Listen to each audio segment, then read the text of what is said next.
Le fait de vivre en couple en droit français ne suffit pas forcément à faire que l'autre sera héritier au moment du décès. Il faut apprécier la situation en fonction du mode de conjugalité que vous aurez choisi.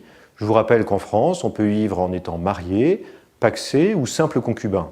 Reprenons, si vous le voulez bien, ces trois hypothèses en imaginant que l'on laissera aussi des enfants ou pas. Pour les couples mariés, il faut distinguer selon que l'on va laisser des enfants ou pas. Si on ne laisse pas d'enfants, le conjoint est l'héritier, il recevra toute la succession.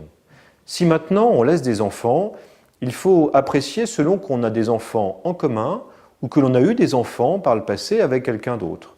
Si on a des enfants communs, eh bien le conjoint survivant pourra garder la jouissance du patrimoine, c'est-à-dire habiter les biens immobiliers, percevoir tous les revenus du patrimoine, et s'il y a des enfants d'une précédente union, à ce moment-là, le conjoint aura un quart de la succession et les enfants se partageront les trois autres quarts. Une dernière précision concernant les époux mariés, et là, quel que soit le nombre d'enfants et que ce soit des enfants communs ou pas, le conjoint survivant bénéficie d'un droit au maintien sur le logement sa vie durant. Ce droit est essentiel et est de nature à se rassurer. En ce qui concerne les partenaires liés par un PACS, attention, le fait d'être partenaire pacsé ne fait pas que l'on devient héritier l'un de l'autre. Si vous souhaitez qu'il en soit ainsi, il faudra faire un testament et pour cela, allez consulter un notaire pour le rédiger.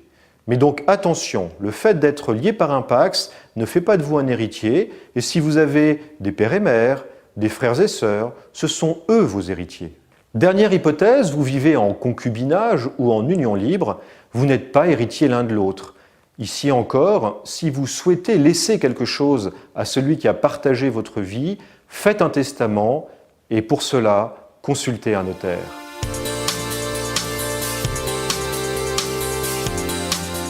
Tout d'abord, si vous êtes marié, il n'y aura pas de droit de succession pour le conjoint.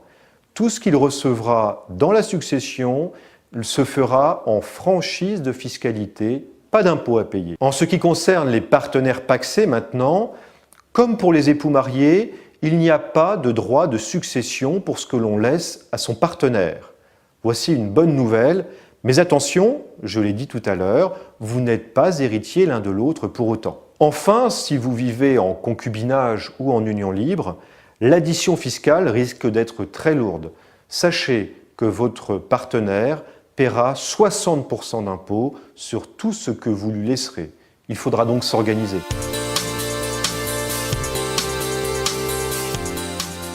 Nous venons de voir qui hérite, quelle est la fiscalité qu'il faudra payer. Venons-en maintenant aux améliorations qu'il est possible de faire pour que votre partenaire, votre époux ou votre concubin puisse avoir une situation plus favorable. Pour ce qui concerne tout d'abord les époux mariés, la palette des solutions est très importante. Vous pouvez adapter votre régime matrimonial, vous pouvez vous consentir une donation entre époux ou améliorer la situation de votre conjoint par un testament.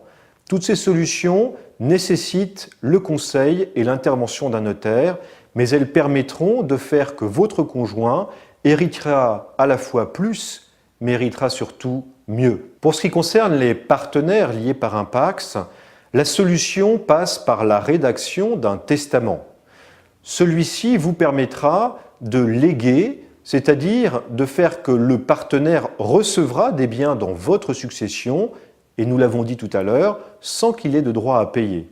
Attention toutefois, si vous avez des enfants, vous ne pourrez pas tout léguer à votre partenaire, il y a des limites en fonction du nombre d'enfants que vous laisserez. Renseignez-vous avant de rédiger votre testament. Si vous vivez en union libre ou en concubinage, la protection de celui qui partage votre vie passera, si vous souhaitez rester sous ce statut, par la rédaction d'un testament. Pensez aussi à l'assurance vie. Les mêmes réserves que pour les partenaires liés par un PACS, si vous avez des enfants, vous ne pourrez pas tout faire, il y a des limites, seule une partie de votre héritage pourra aller à votre partenaire. Mais vous pouvez aussi imaginer évoluer dans la structure de votre couple et pourquoi pas conclure un PACS ou vous marier. Vous l'aurez compris, savoir qui hérite et faire de celui qui partage votre vie votre héritier mérite d'y réfléchir, mérite des attentions et mérite des conseils. Ces conseils, vous pourrez les avoir auprès d'un notaire. N'hésitez pas à aller voir celui qui est votre notaire habituel. Il saura vous proposer ces solutions que nous avons vues: changement de régime matrimonial, rédaction d'une donation entre époux, rédaction d'un testament. Sachez aussi que l'ensemble de ces actes et de ces formalités obéissent à un tarif qui est fixé par la loi. Le notaire saura, au début du rendez-vous, vous rappeler et vous fixer le montant des honoraires qu'il percevra.